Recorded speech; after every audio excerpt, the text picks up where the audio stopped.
Democracy has awoken in the Middle East, but was what seems like a spontaneous revolution actually a strategically planned event, cultivated by professional consultants? The events in North Africa are orchestrated down to the finest details. These revolution consultants are the worst nightmare of every regime. Here you can see the symbol of resistance. We are becoming the red flag for the secret police of these places. They mainly operate in countries in which the Western world has a clear interest. Hardly a coincidence, it seems. The institutions that support him, you take those away, the regime has to fall. Cairo in early February. The sudden appearance of the wild horsemen at this demonstration shocked the world over. Storming into the crowd, they split the peaceful demonstration apart. Yet what seemed like a brutal attack by the Mubarak regime was actually a staged affair, intended for the national and international media. The message? Egypt is in a state of chaos.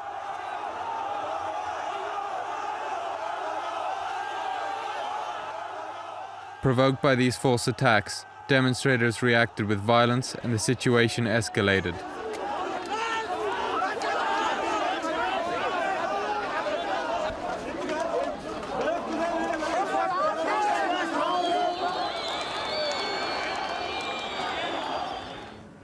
Right from the start, the revolution consultants follow a specific strategy, a strategy developed by the Serbian organization Otpor.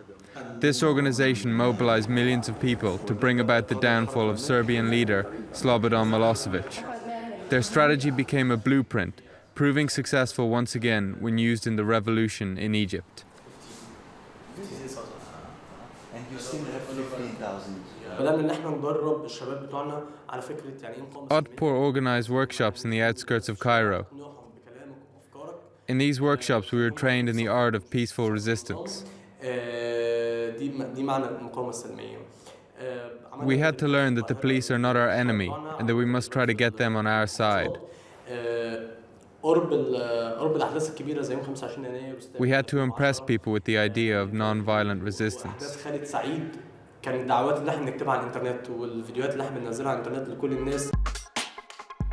Opposition movements from all over the world come here, to the Serbian capital Belgrade, to be educated in the art of overthrowing a dictatorship.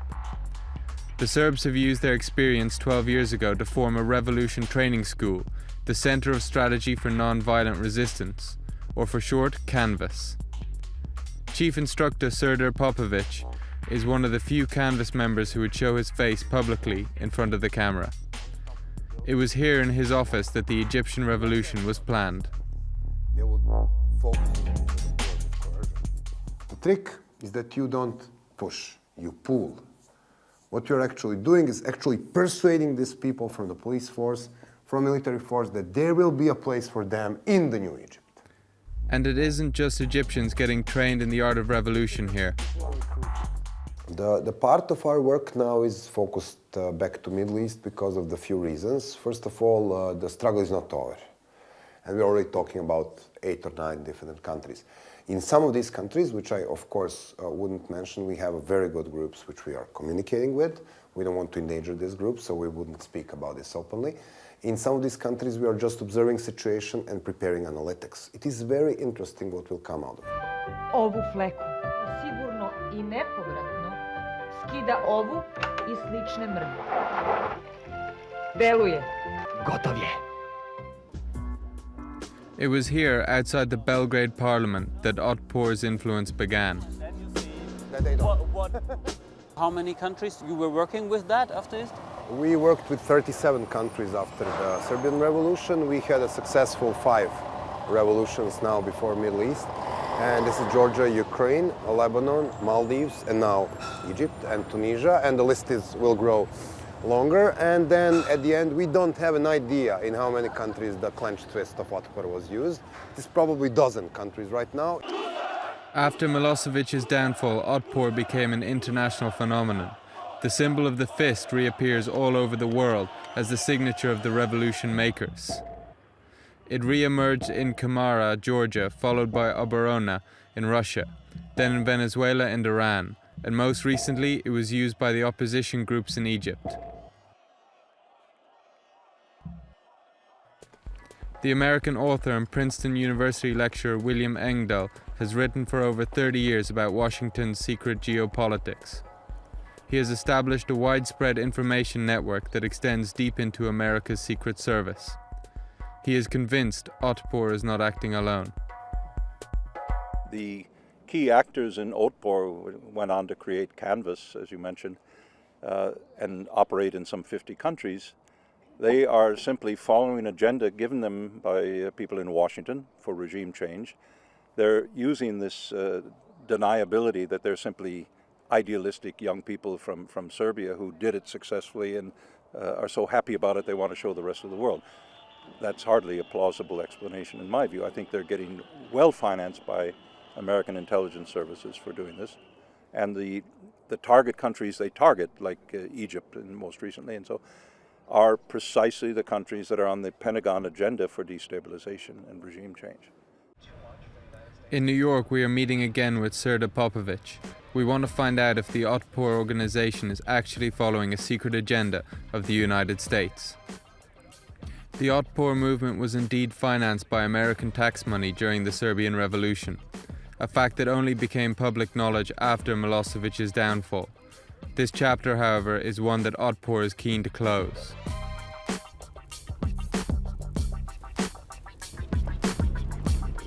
Unlike popular belief that this is funded from America, Canvas is 100% privately funded. So, I mean, my organization's biggest donor is a Serb you're going to meet. His name is Slobodan Đinović, and he's also my partner in this organization. This gives us independence.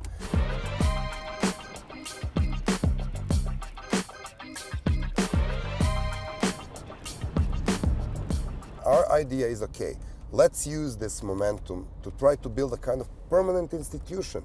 Let's see what we can do with great scholars. There are great scholars here in US, in Boston, here in New York. What if we can make a permanent international think tank which will brief the world on what is happening, so we make sure that the world won't get amazed next time the bunch of strategically organized kids cannot come out and kick down the guy like Mubarak. Columbia University has invited Popovic to speak as a guest lecturer. This is the Otpor thing from the top of our book, and this is the famous Associated Press photo of people protesting in Cairo. The guest from Serbia enlightens the students on the truth behind the changes in the Middle East. Who was actually behind it all? Popovic himself knew for years, but only now can he talk about it publicly. This was not spontaneous 19-day revolution. Forget about this illusion. This is, only very shallow understanding of things. They were there for a very long time.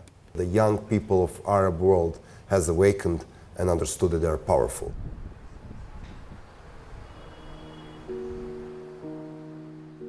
The old city of Tunis. The Tunisians were the first in the Arab world to overthrow their government. Yet the euphoria about their dictator's downfall was hardly noticeable. The uncertainty of their political future left the Tunisian population anxious. For decades, the people of Tunisia were oppressed by Ben Ali's totalitarian ruling. These days, its people are agitated, overwhelmed by their freedom. The center of the town appears like a Roman forum. Everywhere there are heated discussions about politics. The new generation wants change. Most of the young people are well educated. They see themselves as Westerners.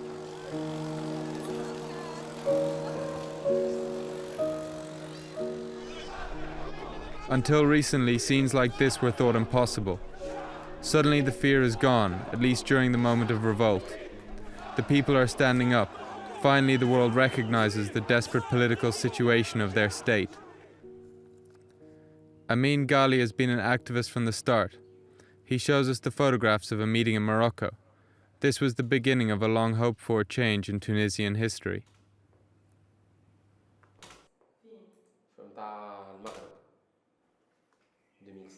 We had a trainer from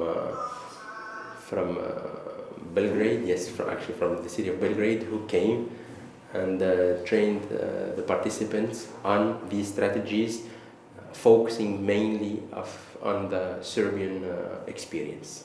After the wave of changes in the 90s and early 2000s in Eastern Europe and in the Soviet bloc of non-violent strategies, at least there was kind of an influence to the Arab region, that this is what we should be doing to bring in change to our own countries.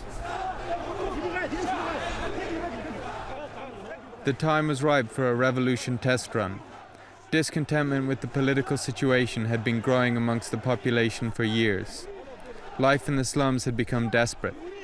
Lack of food and medical care left the people without any prospect of a better future. With living conditions going from bad to worse, the Tunisians could hide their anger no more. The activists saw the opportunity and used this anger to achieve their goal, the overthrowing of Ben Ali's regime. In a way, we have done the same that they did in Belgrade in the 90s. Non-violent resistance, the ridicule of the regime. There was no violence on the street. Even when the police intervened, we did not fight. The people from Otpor gave us a book in which they described all their strategies, how you have to proceed when you want to overthrow a regime. That book, which is used by opposition movements worldwide, was actually written in Boston, USA. From Dictatorship to Democracy is considered the Bible of the non-violent resistance.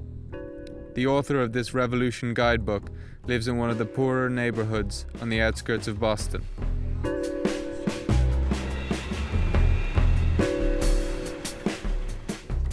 It was 83-year-old Gene Sharp who wrote the masterpiece, first published in 1993. It contains 198 methods of non-violent action. And when people are not afraid, that dictatorship is in big trouble, big trouble. Be stubborn, based on basic human stubbornness. They refuse to do what they're told to do, they insist on doing what they're told not to do. And then you do that politically. And that's the essence. But the details are much more complicated. Gene Sharp taught for many years at Harvard University. His work describes various strategies from hunger strike to the unmasking of intelligence officials. His assistant, Jamila Rakip, is responsible for distributing Sharp's work. From Dictatorship to Democracy has been translated into 34 languages. This booklet is the Arabic version of From Dictatorship to Democracy, which is one of Gene Sharp's most important and widespread publications. It's been disseminated very, very widely, this Arabic version. So a few years ago, maybe perhaps 2 years ago, an individual had it printed by a publishing house in Beirut. Sharp's Guide to Revolution is feared by dictators around the world. Venezuela's President Chavez called Sharp a rabble-rouser in the service of the CIA. In Russia, the possession of the book is considered a hostile act against the government. The manuscript for that was in a printer in Moscow. And the FSB, the successor to the KGB, arrived. And I said, "What is this?" And he looked at it. He said, "This is a bomb." Stop the presses immediately. The presses were stopped. The people took the translation away with them. They went to a printer outside of Moscow, got it printed, and brought the copies back in. It went sale in 2 bookstores in Moscow. That within 2 or 3 weeks, mysteriously caught on fire. Now, with the internet, anybody has access to Sharp's revolution strategies.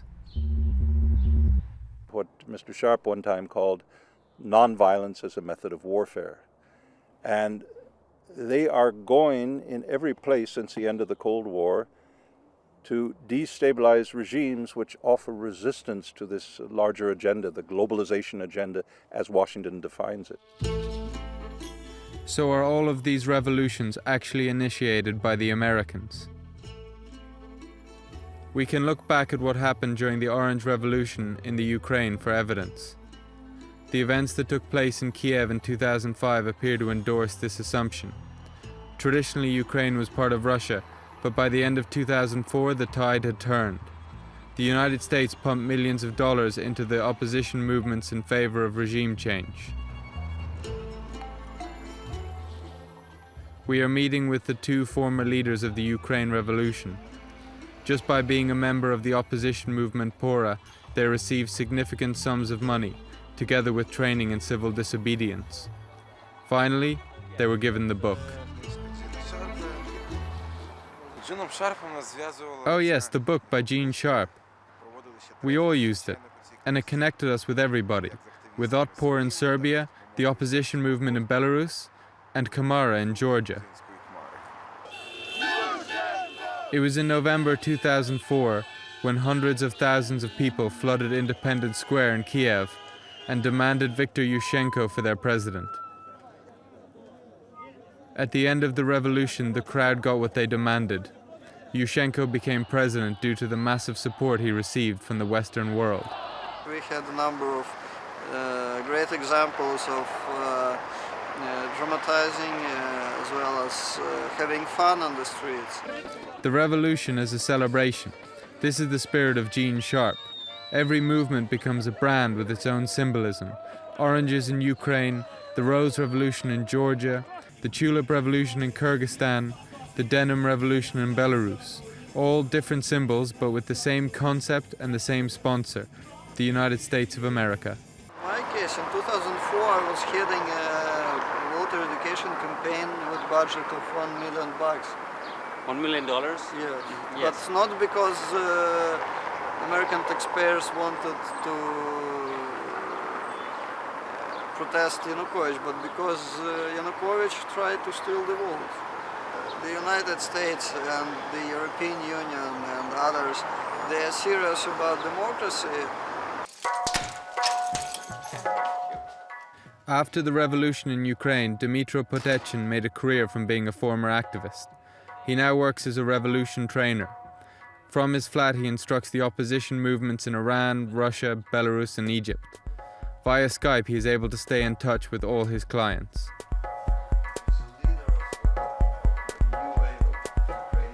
In principle, it's possible to trace it, but it will need much more human resources and time for every single connection.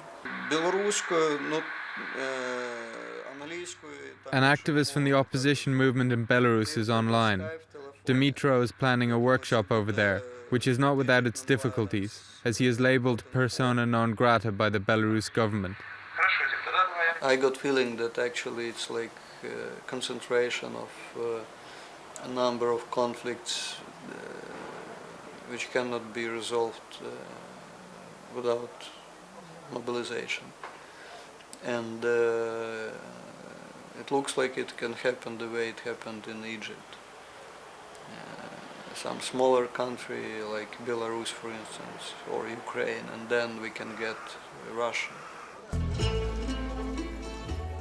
Back in Belgrade, Otpor trainer Ivan Marvic proudly presents his new gadget for resistance training. It's a computer game that simulates the fight against the power of state. Ivan is sure that the game will make his training much more effective. Sponsorship for the development of the game came from American organizations. The game downloaded off the internet or smuggled on a CD can reach people that we personally cannot. And so that obstacle is removed. Another thing is the question of scale. You know, personally, I can meet maybe up to 150 people a year if I work full time. The game can actually reach much bigger number of people. The tactics that, you know, mass protests, occupying buildings, blocking the whole city, you know. But you're trying to kind of galvanize, you know, like rock concerts to come, and then you use that opportunity to recruit, etc., etc. Marvic argues that the new generation doesn't want to read books. They would prefer to play video games, and it's far more effective. Just now they're kicking our ass.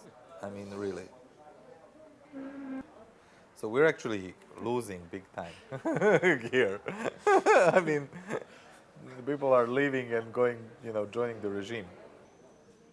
Evilness of the regime depends on the artificial intelligence, how the computer actually runs the regime. And that varies from scenario to scenario. If the player wants to play an easy scenario, I recommend fight against corruption. If he wants to play a very difficult scenario, I recommend fight against dictatorship or fight against occupation. Despite the internet, the revolution trainers spend most of their time traveling to countries in need of a well-organized resistance. Just in the past year, Serdar Popovic has flown over 100,000 miles. His inside knowledge and experience is his capital. One of the tricks is making everybody busy. Okay. Because when people are busy, they don't have time to be afraid. Sounds crazy, but this is exactly what they do in the military training. Okay. So the way you're doing it, nonviolent struggle, is actually you create this group identity. You want people to feel each other. You want people to be dressed in a similar clothes.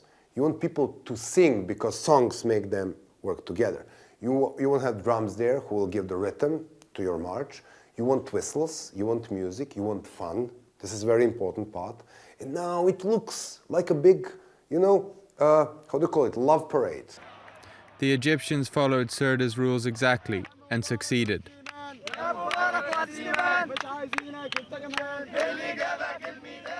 The whole world was watching as the people celebrated on Tahrir Square. The regime was powerless. If it had reacted with violence, it would have lost face in front of the whole international media. The events in North Africa and the Middle East, from Bahrain, from Yemen and so forth, it goes back actually to 2003 and the time right after the U.S. occupation of Iraq, when George Bush at the G8 summit of 2004, June, announced a greater Middle East project, that Washington's goal was to turn the Middle East into a free market paradise like they had turned Poland and the countries of Eastern Europe with shock therapy. America is pursuing a forward strategy of freedom in the greater Middle East. To diversify their economies, open their political systems. We must stand with democratic leaders and moderate reformers across the broader Middle East. The United Kingdom is ready to work with governments and civil society in the Middle East in support of greater economic development and more open political systems. From Damascus to Tehran, that freedom can be the future of every nation. You must not get the impression that what happens in the streets of Cairo at the moment is initiated by the Western world or other foreign states. The Iranian government produced this propaganda video.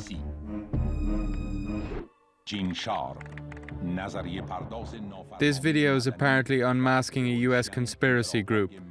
Part of this secret gathering is Gene Sharp, author of the guidebook From Dictatorship to Democracy. The video shows Iran is acutely aware of just how much of a threat Gene Sharp and his strategies are to their rule. Venezuela's President Hugo Chavez also voices his concerns. Mr. Cameraman, come close. Hear the symbol from Serbia, and hear the same in Venezuela in 2007. This is called a gentle coup.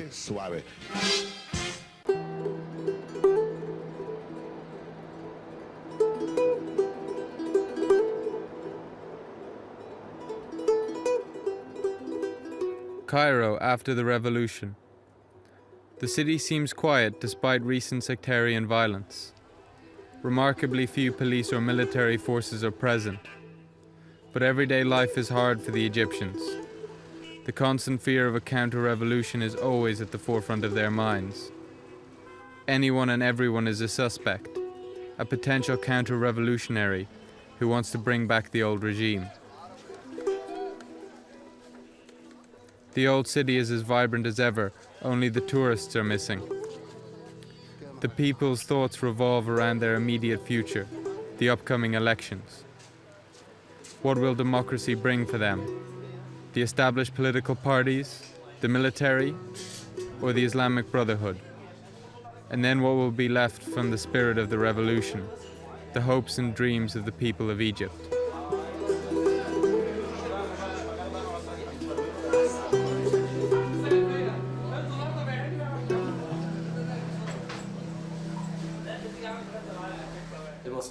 The people that suggest that there was a big master plan behind this revolution, they don't know what was going on in the streets of Egypt.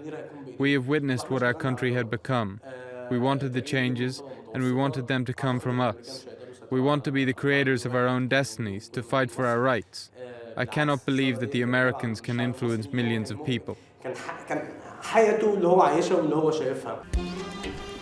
The people of Tunisia still enjoy the new freedom. For the first time, they are able to discuss publicly what has troubled them for decades.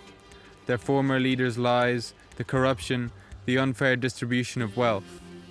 They are unsettled, however, by the recent arrests of civilians and the curfews. Also, the economy is a major concern for them. Tourism is slow and foreign investors see Tunisia as a risky endeavor. We have to differentiate between the revolution that brought us freedom, which is a very big and major and important step. It took place in a month or two in Tunisia, but then we are going through an entire process of democracy transition. And when we talk about democracy transition, we are not talking about weeks nor months, but we are talking about years. We should not be impatient about democracy. We have achieved freedom through this revolution. It's a big capital, it's a big thing to keep on, but we have to move on to democracy building.